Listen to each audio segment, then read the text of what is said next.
Vamos a escuchar la palabra del señor Zaraco, quien es médico toxicólogo.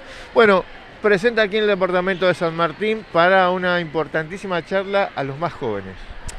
Sí, venimos dando capacitación desde el Observatorio de Salud Pública y Problemática de Consumo de la Facultad de Medicina de la Universidad Nacional de Cuyo, capacitación en distintos ámbitos y sobre todo a nivel escolar, en colegios secundarios y terciarios, en ir generando esta percepción de riesgo en cuanto significa la exposición a drogas.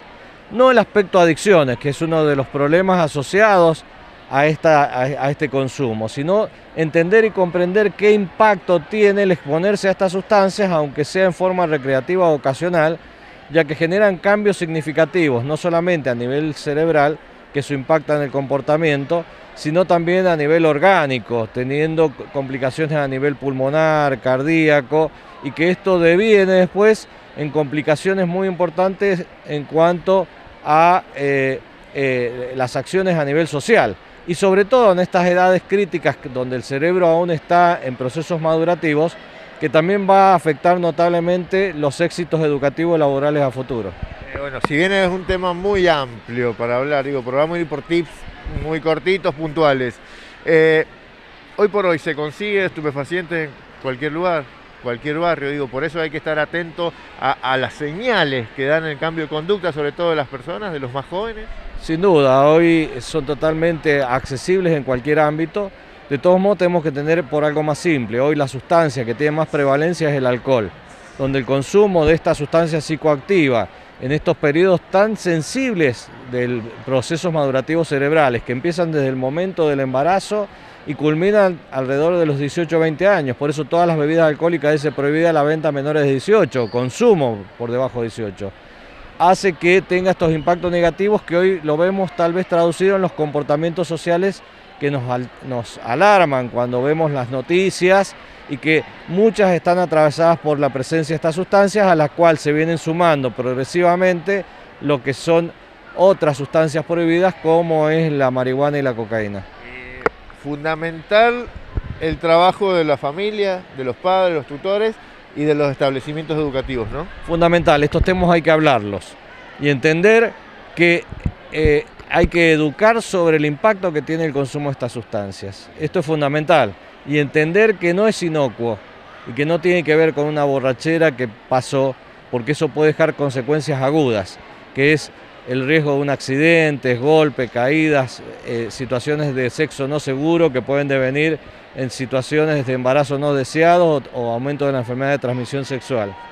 Lo otro que es importante tener en cuenta es que esto deja también secuelas crónicas, que tienen que ver con la funcionalidad cerebral, en los que son las capacidades de aprendizaje, memoria, asociación de ideas, y que esto es lo otro que poco se habla y nada se dice y que es trascendental.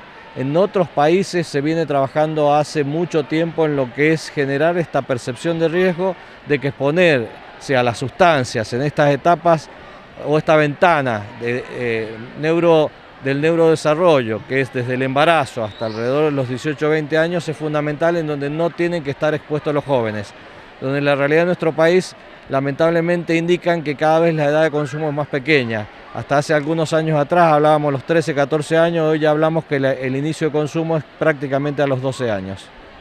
Sergio, para terminar con este tema, ¿cuál es el primer indicio, la primera muestra de que algo está pasando con una persona? El indicio que tenemos que tener es que no se está hablando y no se está reconociendo como un real problema social. Ahí es donde tenemos que trabajar y atacarlo fuertemente y ver que si hay cambios en la conducta, en donde vemos ciertos trastornos en el comportamiento que puede tener, nos puede estar indicando que ya estamos en otra situación más grave, que no solamente es que ha consumido la sustancia, sino que este consumo ya está empezando a ser abusivo. Entonces ahí ya entramos en otra situación muchísimo más compleja, que son los consumos problemáticos, en donde acá ya hay una variante más amplia, que es desde lo social, desde lo psicológico y desde lo propio de cada individuo.